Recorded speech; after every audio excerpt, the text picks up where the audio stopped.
Hello and welcome to the second episode of Learning Kyma, my learning path to Kyma.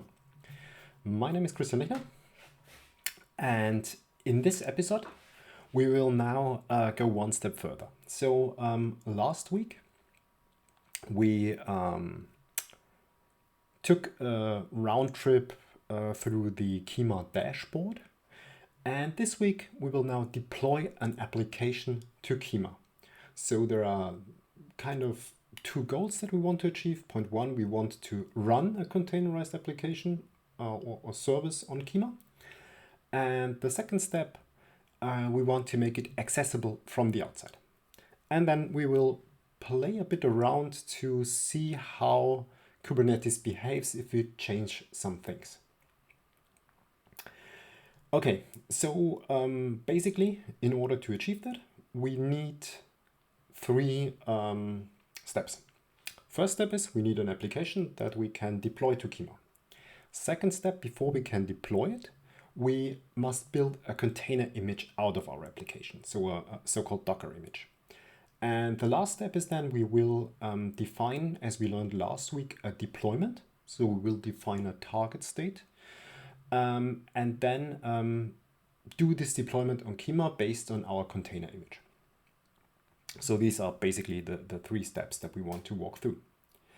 Now, first things first, so let's first get an application. And we will not build that from scratch, but SAP was so kind to give us a GitHub repository under SAP Samples, where we have some samples especially for the Kyma runtime. So what we will do now, we will first of all clone that one. So let's switch to here and do a git clone of this repository. I will increase the size a bit of the font. Yeah, here we go. So yeah, let's clone it, and then let's take a look into it. So what we have here is we have now one Kyma runtime samples. Perhaps I should do cd. So change the directory, that makes sense. So let's see. Okay, so we have now several samples that we can use. A lot of different stuff like front ends, databases, and some real samples concerning code. And now, just for the fun of it, let's go to the .NET sample. Not because I am really a .NET developer, but this is definitely a runtime that is not supported out of the box by the Cloud Foundry area. So now I switched into that one, and let's start the editor. Okay, so let's see if there is a README. Okay, there is a README, so there is some more information within the sample. Okay, so it's a .NET sample, and this is the basic setup. So we have a little ASP.NET application running within a pod, which is running within a node on Kyma. And we have a micro gateway, so a gateway that routes the traffic towards our application that we have to configure via an API rule. Okay, we had that last time, so these API rules were kind of the gatekeepers that tell you where to go, or tell the incoming request where to go. Okay, so there is a lot of description here, nothing really extraordinary. The only thing, as we are doing it on Windows, make sure that you have a make installed, because there is a make file that will make our life a bit easier. Okay, so let's first take a look what this application does in detail. So yeah, do that. We have the sample extension .NET. So here we have the basic application, which is classical C# application. We have the program.cs, which is the main.java file. I think it's the pendant.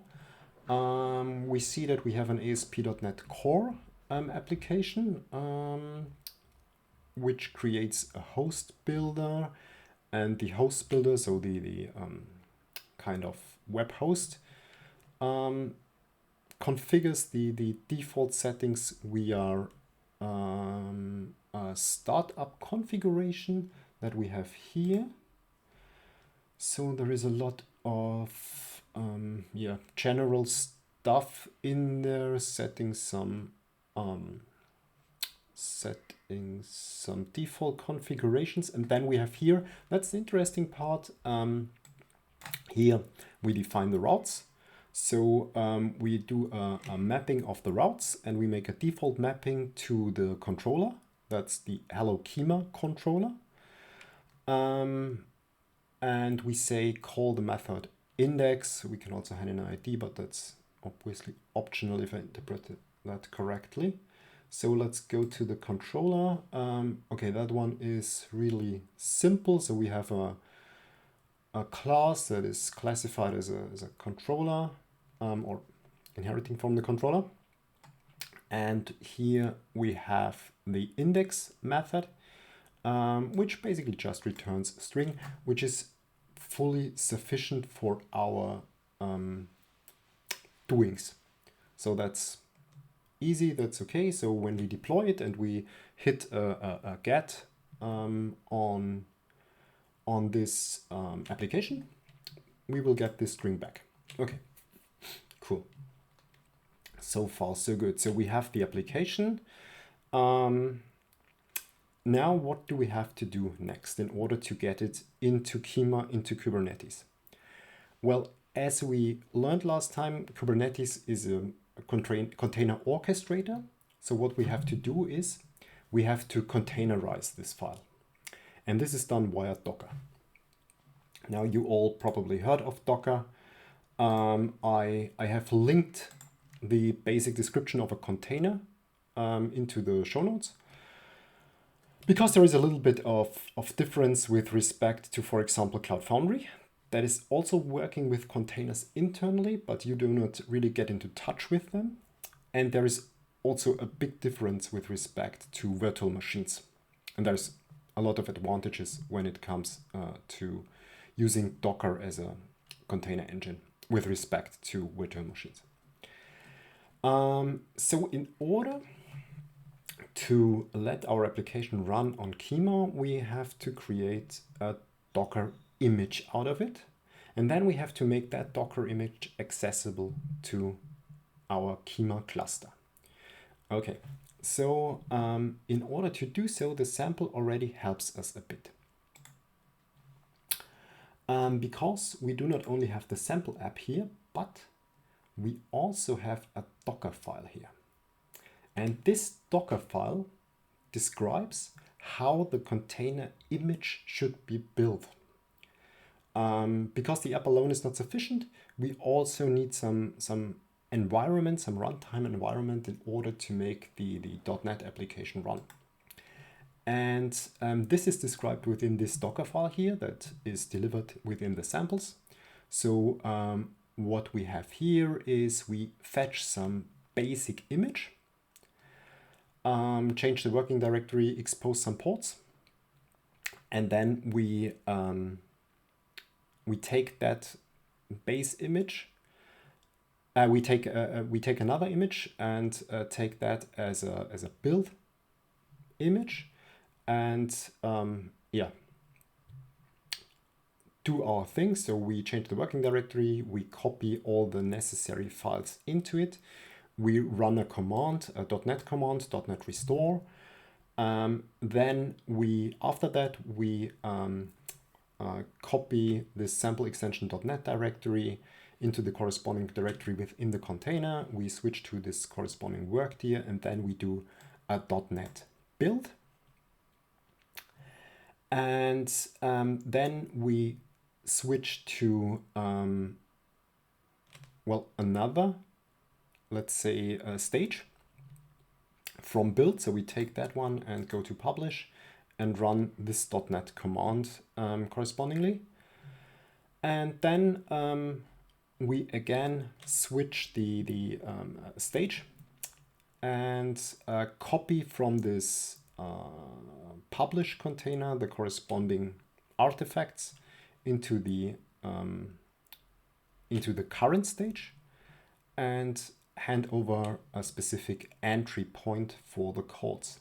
So this is now not a very trivial Docker file, because usually we would expect I take one base image and then I do the steps to build the container and then that's done. Here we have a so-called multi-stage container. I also referenced that stuff in the show notes. So it's a multi-stage build because, well, as you can see, or as you would expect, this is something that you would expect probably. So I take an image, I run some command, I change the work there, I copy something, and then I execute a command, and then, well, my file is running.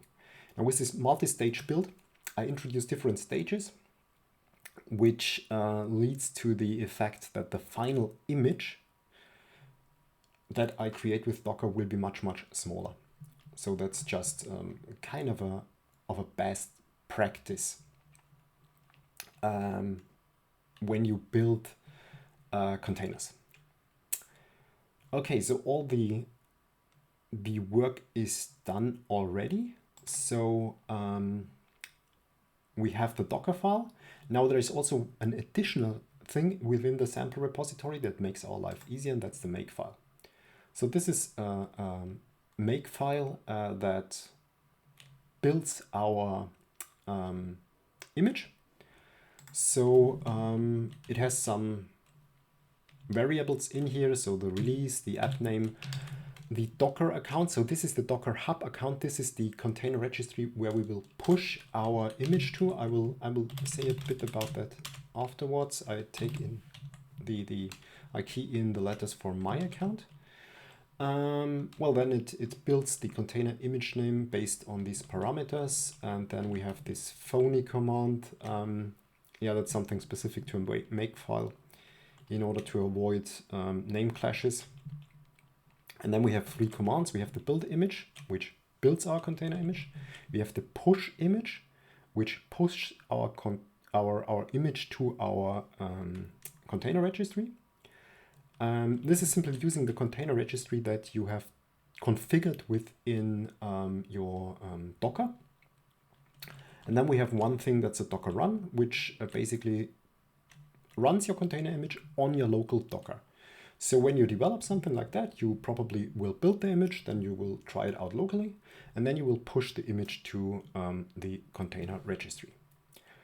And this is what we will do now. So let's start. And let's do a make, and it was a build image. Before you issue that command, make sure that Docker is running, because otherwise you will get some error messages.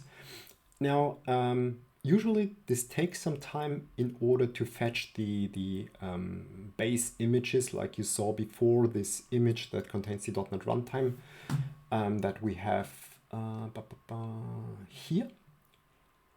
But the cool thing is, this is stored once it's downloaded once, and as long as there is no change in the image, you will not re-download it. So that's why this build was quite fast. If you do it the first time, don't be surprised. This will take some time in order to download all the dependencies. And as you can see here, everything is through. There is a successful build. There is this ID of the container image, and it's tagged as we said it should be tagged. Now let's make the file run. So we will now do a Docker run. That was the command, right? Yeah. So we will now let it run on our local Docker engine. So let's switch to the Docker dashboard.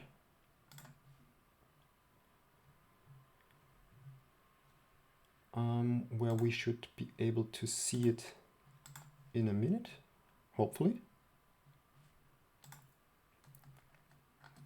So it's at least here, and it's in use. Let's refresh it.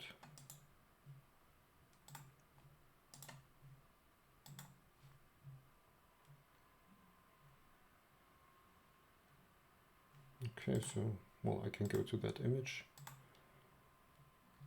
inspect it. So that's just the image history. It's in use, so it should be running, but it's not shown. Okay, then let's run it.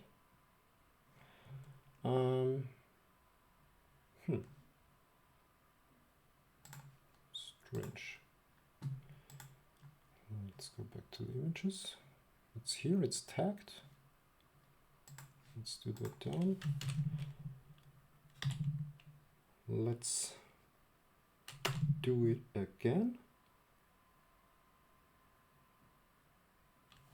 So this should now be spinning up a container on localhost 500, and usually you should see it here. Ah, here it is. Perhaps I was not patient enough. Perhaps something went wrong. No matter what, now it's running. You can see it's running on port 5000. And yeah, it's doing what it should do. It's saying hello from .NET app running on Kyma runtime. Okay, so fine, that's good. We will stop this one now because we don't need it. So what we need now is to do now is we make this image now accessible. What does this mean? Oh man, don't get me on my nerves. I give it up. What does this mean? So in order to get the image fetched in Kyma, you need to have it somewhere publicly available. And this is done via a so-called container registry, so a registry where container images are in. There are different registries available. So the one that's most prominent, I guess, is Docker Hub, where you can put in your images.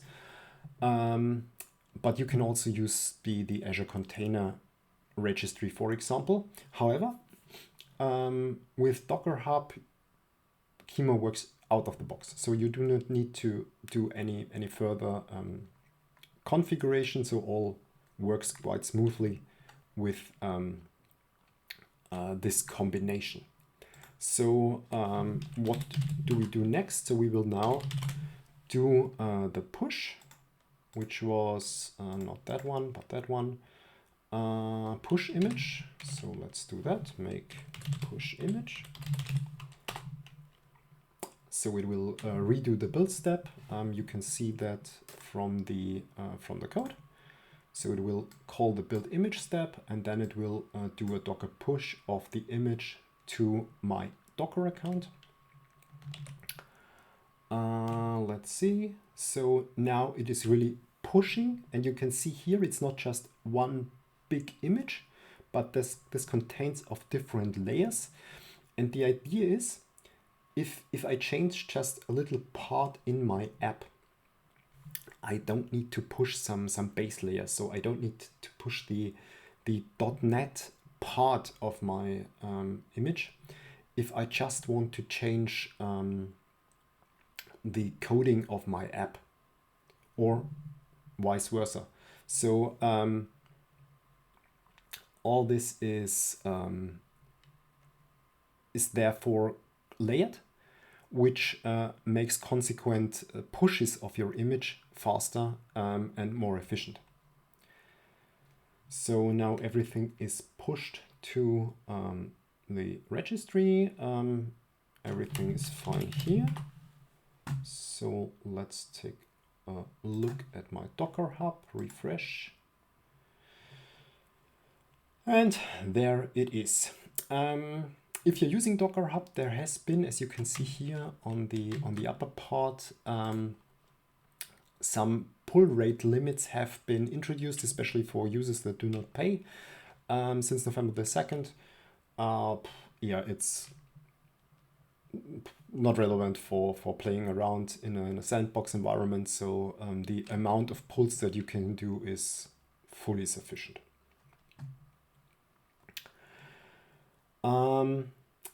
Okay, one word before we move on to putting this stuff into Kyma. There's one thing that you have to keep in mind, especially when you have been working with Cloud Foundry before. With Cloud Foundry, you basically had your code, and you said cf push, and you pushed your coding artifact to Cloud Foundry, and Cloud Foundry usually finds out what build pack to use, especially if you're in the Java or Node area, and then itself builds its container, and that's it. So with Cloud Foundry, you say, take my code, run it for me. I don't care how you do that. With Kubernetes and with containers, it's a little bit different, because now you are responsible also for the container. So whenever there is a security issue or you need to update something, it's not just about your app. It's about all the layers that you put into your container. That's kind of the downside if you use container. The pro for a container, or the upside, is that you are quite flexible on how you build the container. So with Cloud Foundry, it's by design. You push your code and you let it run, and you do not care, and you also do not want to influence that. With containers, it's the other way around. So that's just for the sake of completeness. Okay, so we have now our app, we have containerized it, we have made the Docker image available so that a Kubernetes cluster can connect to Docker Hub and fetch it and run it. Okay, so what do we have to do next? So next we have to tell Kubernetes to fetch the image, right? And that's done via a deployment, as we learned last time. So if we take a look into our Kyma on SAP Cloud Platform, we are here in the dashboard. We have our default namespace. Now we create a new namespace. As you remember from last time, namespaces are kind of virtual clusters on top of the real Kubernetes cluster. So we add one, and we say that's our .NET space. We can label that one. We can apply some limits. We discussed this last time, so we can apply some memory quotas for the namespace as a whole. And we can apply some limits with respect to the containers that we deploy to that namespace. In addition, we can do something that's called disable sidecar injection. That has something to do with one component that's running within Kyma, and that's Istio. Just as a bit of a kind of a detour, Istio is one part of Kyma. You can see this logo here also on the Kyma side. It's the second one. Now, what is a service mesh? What's the idea behind a service mesh? Well, as soon as you work with microservices, with a distributed microservice architecture, as it's written here, you will have some challenges to deal with. Like load balancing, like service discovery, like maybe you want to do failure injection, maybe you want to have some metrics, and you want to have that managed by one central component and not do that on your own. That's where Istio comes into play. So Istio helps you with like automatic load balancing, like a very fine-grained layer of control for routing, and so on and so forth. And the way Istio does this is a very elegant way from my perspective. So as you see here, you have your service running on Kubernetes. So your nodes, your pods, and you do not have to change anything there. But Istio will inject a proxy that's running as a sidecar, so side to side to your pod, and all the traffic is routed through that proxy. So this is really, from my perspective, super elegant and helps you with dealing with these challenges without having to change all the services one by one. And well, I think we want that, so we will not switch off or disable the sidecar injection. We will now create the namespace, and here we are. We are within the namespace, and well, we see our configuration, we see our operations, and so on and so forth. We have nothing deployed here. Now we have to tell Kyma that it should fetch our Docker image. How do we do that? In order to do so, we need either this graphical UI, where we can, here we go, operations deployment, where we can hook in deployments. If we have done that. But the usual way is not that one, so we usually do it via command line, and that's where kubectl or kubectl or whatever it's called comes into play. And in order to tell kubectl where to look or where to go, we have to download the kubeconfig file. That's the configuration of the cluster.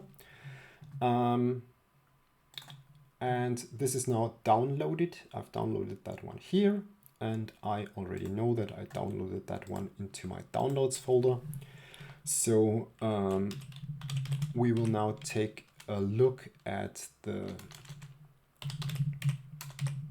kubeconfig file. So how is this configuration structured? So as usual, the CLI, the control, the interface to Kubernetes interacts with an API, and we have to specify the version of the API. And then we have basically clusters that we work on. And within the clusters, we have some separation into, we have clusters and we have contexts, sorry. We have clusters, we have contexts, and we have some other stuff that we can configure. First things first, so let's go into this section here. It's the cluster section. That's what I referenced before. This tells the command line interface working with the API, which server to go to, and which authentication style to use, and where to find the authority data. And we also give that one a name that's now defaulted by the kind of cryptical name of handed over. We can name that any way we want. We just have to make sure that all the stuff that references that uses the same ID, so to say. Then next we have a context. A context is kind of a work area for Kubernetes or Kyma. This tells the kubectl in which cluster to go and which user to use in order to authenticate within the cluster. And that's given here. So we have here the context. We have this cluster that references this one. And we have a user. It's called OIDC user. That's simply because we use OpenID Connect. And this is an OpenID Connect user. And we can give that a name. And then if we have several contexts or several contexts within our configuration, we can define one context that we currently use. Then we can add some additional information, and then we also have to specify the users that we have available and the way how they authenticate. So in this case, the OIDC user authenticates via a token, which is then validated against this certificate authority that is fetched from the server. Kind of. Okay. So there are several ways how to make kubectl aware of that file. And I have put in this cheat sheet here that helps you in general with kubectl. And this also describes how to make kubectl aware of different config files, of telling you where the configuration lies, and so on and so forth. How to set the default context if you want to, or the current context if you want to switch between contexts. So that's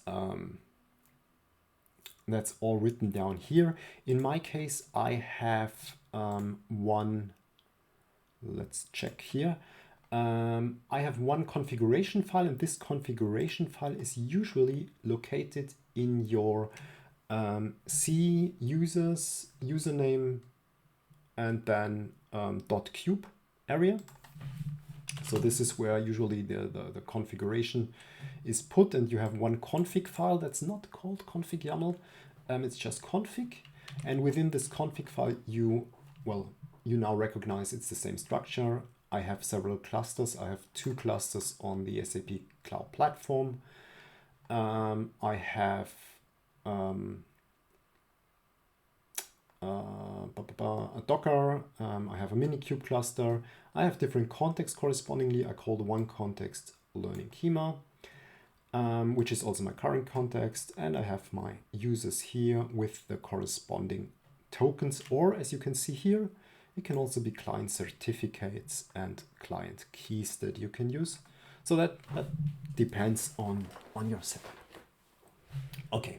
So I updated everything in my case. So what you can do then is you can check if it's working by keying in kubectl, let's say get pods. No resource found in default namespace. Okay, so we are now in the namespace .net space. So we say minus n. Which specifies the namespace, and we say .net space get pods, and probably no resources found there either because we did not deploy something there. Okay, yeah, that would be right. So now before I start to or go to the deployment, one remark: kubectl is not the only way how to deploy things to, or using this kubectl command line is not the only way to deploy things to Kubernetes. You can also use Helm. That's a package manager for Kubernetes. And well, as written here on the homepage, it really helps you with managing complex Kubernetes applications. So this is really something that's quite common as far as I have seen used within the Kubernetes area, and it's also available within the samples repository. Somewhere here we have this Helm charts that help you with deploying that if you want to use Helm. But for the sake of this session, we will now use kubectl. Now, what do we have to do in order to push our stuff now to Kyma? So I'll now close that one. I will close that one. So within our sample repository, there is another folder that helps us in our tasks in order to push that stuff to Kyma. So here we have a Kubernetes folder within our sample extension.net where we have 2 YAML files in there. All the configuration that you do with Kubernetes is based on YAML, so yet another markup language, or kind of something from hell, because all this indentation is relevant. So if you do not have 3 spaces in here, it has a different meaning, and this is something that does not really make fun if you make an error. Okay. So with this deployment file, so with a file, We describe how the deployment should run, and we have here a quick starter. So again, kubectl needs an API version that it wants to use. Okay, that's specified here. And then we say, okay, what do we have here? We have a deployment. So a declarative update for pods and replica sets. I will now remove this one because this is nothing that we need and gives us errors. Okay, so let's also make sure that it's correctly formatted. Okay, good. We have a deployment. So we now specify the deployment and we add some metadata because we want to have some reasonable naming, and we put some labels there, like label app. So the key is app, the value is sample extension.net, and we give the deployment a name, which is sample extension.net. Okay, that's the metadata, so kind of the header data, and then we specify our behavior of the deployment. And as you see here, if you have installed the Kubernetes extension, this really helps you a lot. So we have here the replicas, so the number of desired pods. Default is 1, so we have that one here.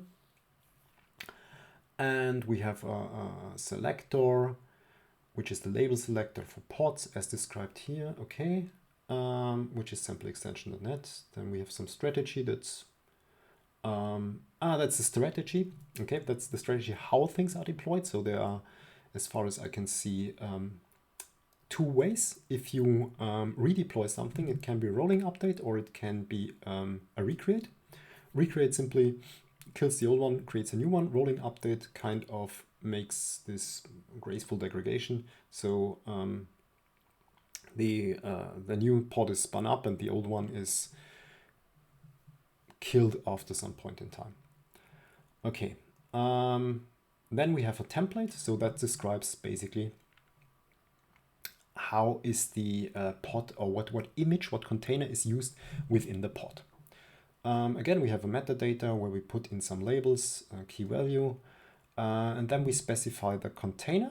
Now we don't want to go to this container registry, but we want to go to our one. We left the name the same. Okay, we said name is a sample extension.net. Okay, then we have an image pull policy, which basically says how the image should be pulled.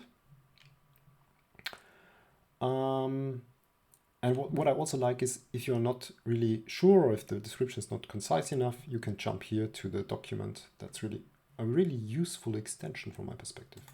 Okay, and then we say, okay, the container listens on port 80, or that's what's exposed. So that's one part of the deployment. Now we have a separation. We have a second kind of thing that we want to apply, and this time it's not a deployment, it's the creation of a service. This service is kind of the proxy that we described last time, which allows the Kubernetes cluster to internally route the traffic to this service, and this service then connects to the pod. We have again a metadata description with a labeling, and we have a name. Surprise, surprise, it's the same as before. We specify some ports, so incoming ports, target ports, and so on.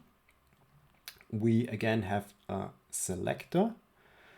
This is now important because this is the one that specifies which app to use or which container to use.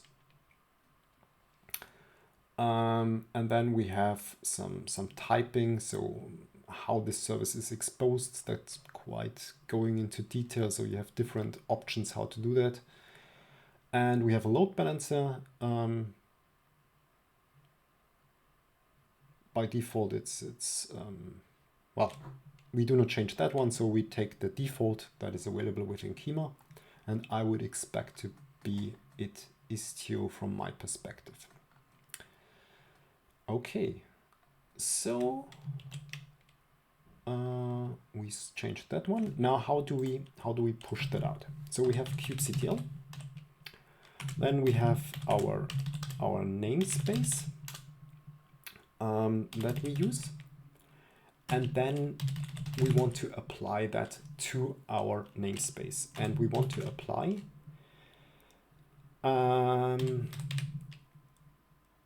this file. And we specify that by saying, okay, apply -f, which says, take this file, deploy it, use it in order to make your deployment. So let's do that.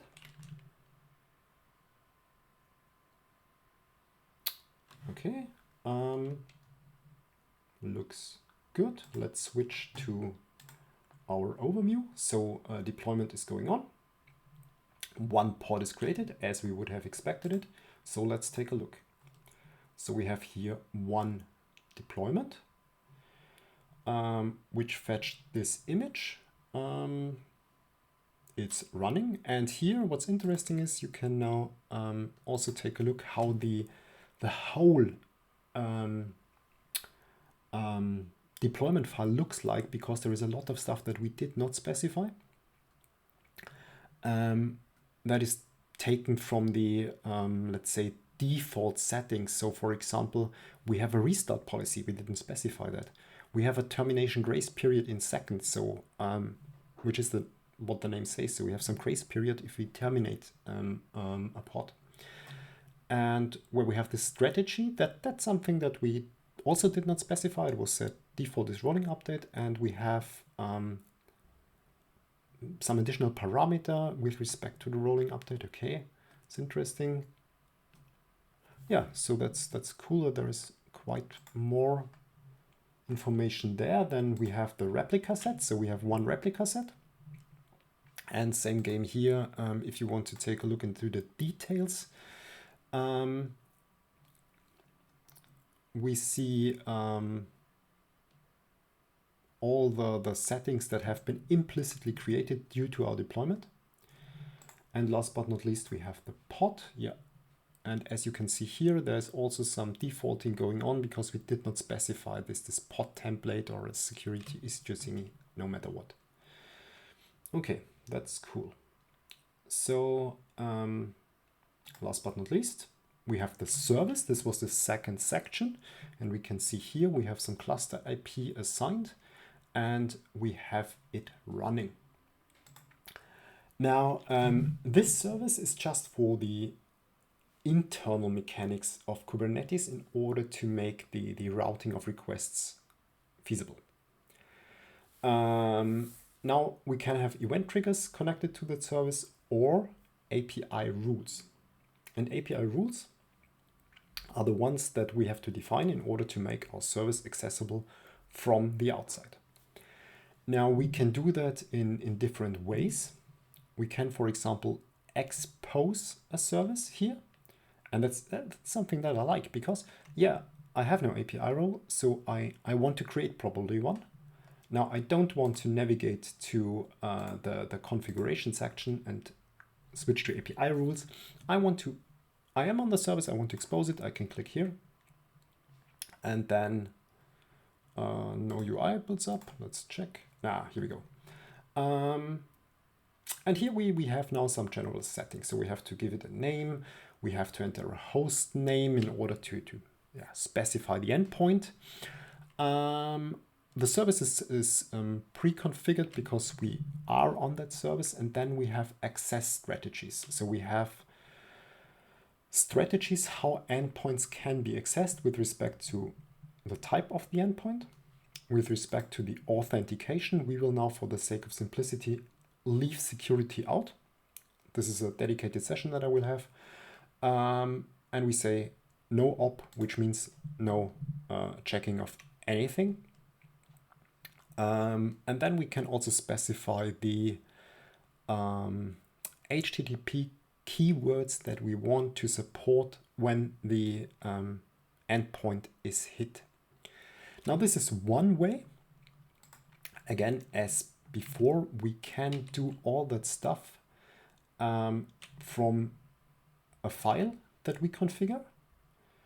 And here, again, we have some predefined file. We have the API rule.yaml, which uses a different API version because the API rule is not something that's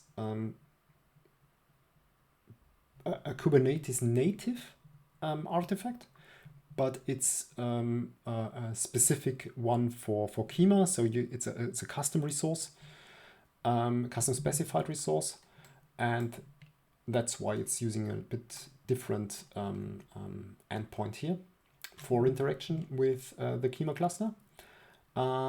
Nevertheless, the rest of the structure is quite the same as before. So we have the kind, which is an API rule. We give it a name in the metadata section, and then we specify this rule. So that's exactly the same like within the deployment. So we have the kind, the metadata, and then we specify what should happen. And here, as you can see, we say this is the gateway that we want to use. Here we see the access strategies. We say no up, config default, which is no specific configuration here. We have the methods that we want to support. So we left out patch, for example, and the path where this should be applied to. And then we have the host, we have the name of the service, and we have the port where it should listen to. So that's the same as we would have had here. Yeah. Good. So same game as before. What we will do now is we will now apply the API rule. And when we switch back, we should now see an API rule with this name, with this host. Status is okay. So if we didn't do anything wrong, we should now be able to call Kyma. So that was exactly the result that we expected and hoped for. Because now we have taken our application, we have containerized it, we put the container into a registry, and we fetched that container into Kyma. We let it run there, and we exposed the service that we offered via an API rule to the outside world. So yeah, that's already quite good, I would say. So one few more things. So all the stuff in general that you see here with respect to operations, you can of course also get them here. So let's say the deployments in my namespace, you can list them via get.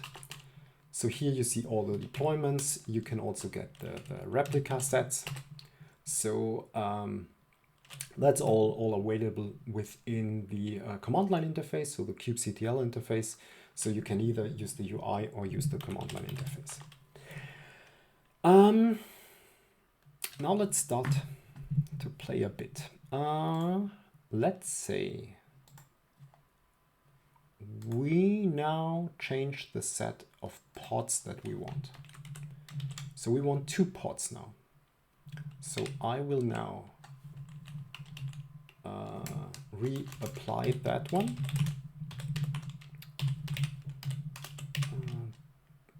Deployment, yeah.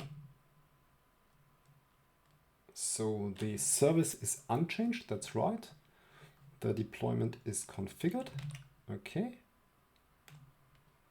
So yeah, let's see what this did to our cluster. So the deployment should be unchanged, but the pods, yep, we have 2 pods now.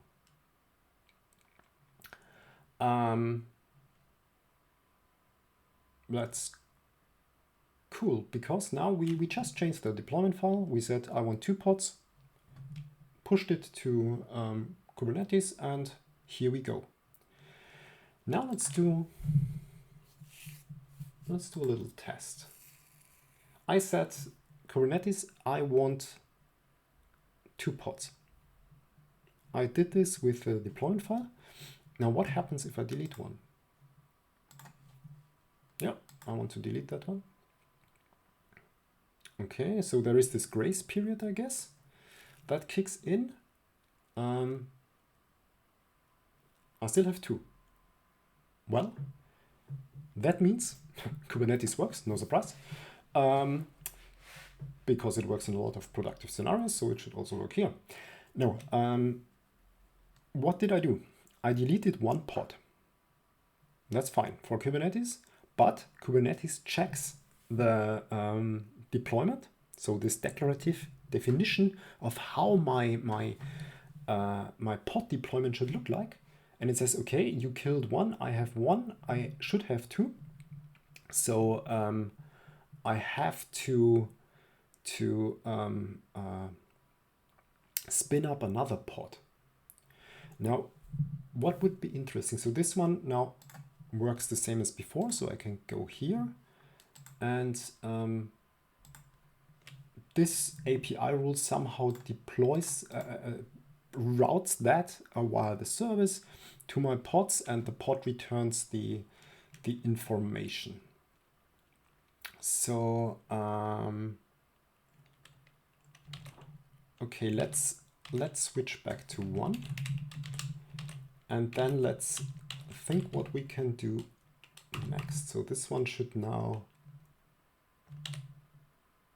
reduce the number of pods. Yeah. So it's interesting, it kills the later one. I don't know if this is the default behavior or it's just by chance. So okay, we can now deploy, well, basically a lot of pods within our cluster.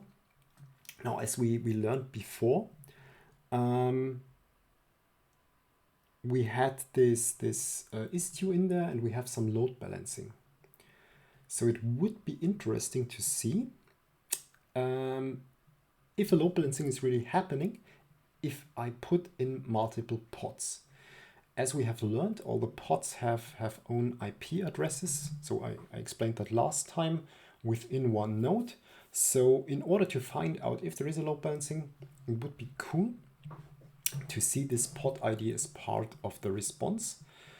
And we have to somehow make that one available within our pod. Now, how can we do this? Well, to prepare this session, I made some research, and yeah, as expected, we can expose the pod information to containers using environment variables. So we can add a configuration to our deployment file. Here it's for a pod, so let's make it a bit larger, where we can do the following. So we have the specification again, we have the container, that's something that we have too, and we can now say, okay, as an environment variable, please take a name. Okay, that's cool. And then we say, okay, take a value from one specific field, from the environment within our Kubernetes cluster. And that's something that we want to do for our deployment. Now I just have to check if the light is too, yeah, I will put that down a bit. Okie dokie. So good. Let's put that one into our specification. And as I said before, YAML is something from hell from my perspective. So I prepared that one in order to make no typos, no nothing. Let's reformat it. Okay. And we say we want 2 replicas in order to have at least some kind of of load balancing. Okay, so now we have an environment variable that's called my pod IP. And now we have to also adopt our code, right? Because we want to have that, we want to fetch that. And now you will see that I'm not a C# developer at all. Let's put it that way. So let's say we have the pod IP address, and we have to put that into our message. So we say we have a message string, and then we say the pod IP. This is given by something that I also looked up. So we have one method, one class in this system part here that's called environment. And within environment, we can get environment variables. And here we fetch the environment variable that we defined here. Now, in order to make no typo, I will put that one here. Okay, that looks good. So yeah, just make sure that if the pod IP is not there, we will say message equals as before. We will add no IP. And in the other case, we will say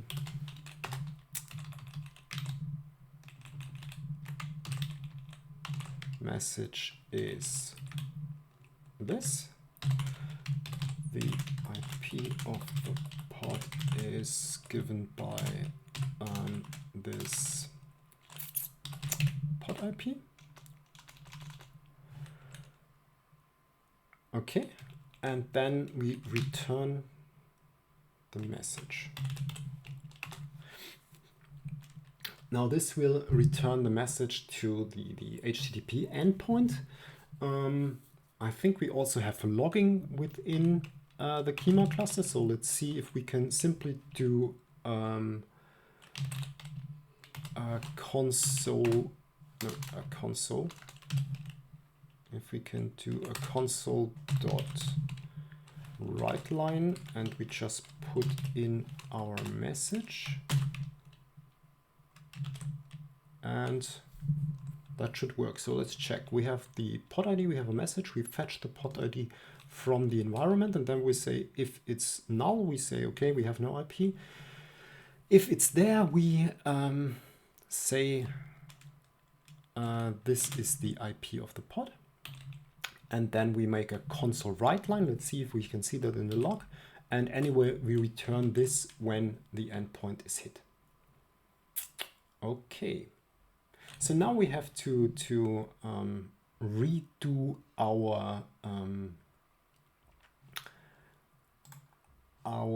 image creation. So we have to push the image. So what we will do now is make push image. So usually you would now build the image, test it locally. If that works, at least you see that the new you did not break something. I will skip over that now. And what you can see here, that's the effect that I told you before. So we have several layers that we have already pushed and that did not change. And this Docker push is aware of that and sees, hey, I just need to push that delta, which are the upper layers of our application. So now we have this new thing available within our container repository. That's good. Freshly built. And now let's do the following. Let's apply the new deployment. So we say namespace is the .NET space. we say apply, and we say the file again is Kubernetes deployment. So this should now spin up 2 pods and should refetch the image. Hopefully, let's see, because I said the image pull is always. So let's check. So it's spinning up some new things. Let's see, yeah, error is okay.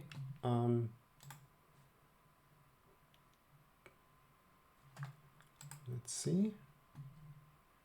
Yeah, we have now two pods running. The service remains unchanged, and we have our API rule that was in place before. So let's check if something changed. Okay, so it took our new image and deployed it, and now we have fetched the IP. So now let's check. We have 196.121, 086, 121, 086, 121. Okay, so as expected, we have a load balancing, and the load balancing is based on round robin. So it's just switching between the 2 pods. That's cool. So that was not that much effort. Now let's take a look. We also added this console write line. So we just wrote it out to console and hoped that by some magic, this is also in the logs. So within the logs, we have to select a label. We say .NET namespace, and here we go. We also have, due to a Kyma infrastructure, everything in place, and logged out our message as expected. So we can now also see from our log that we have this round robin in here. That's cool, I would say. That's really cool. Okay. Yeah, I would say that's a good point to finish and to shortly wrap up what we did today. So what did we do? We took a sample application from the SAP GitHub repository, containerized it, put it to Docker Hub, to our container registry, and transferred it to Kyma and let it run there. We created a service, and we created API rules in order to access the service, and could access our .NET application running on Kyma from the internet. Then we changed the deployment files a bit. We killed pods and saw how Kubernetes spanned up again. And then we checked if there is some load balancing. And in order to do that, we exposed, or we injected environment variables into the .NET app, into the containerized .NET app that it fetched, and wrote it to the console that was also fetched by Kyma automatically when you write it to the console. However, for a productive environment, you would probably not use console write line, but use a logger framework in order to have the different types of messages available, like warnings, errors, and so on. Nevertheless, it's cool that it worked out of the box. And we also exposed that to our endpoint and displayed it there. Now that's cool.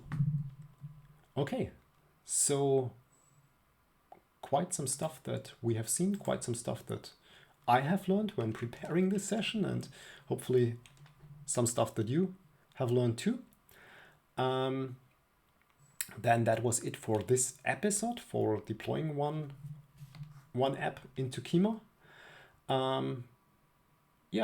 Hope you had fun, and see you next time. Bye.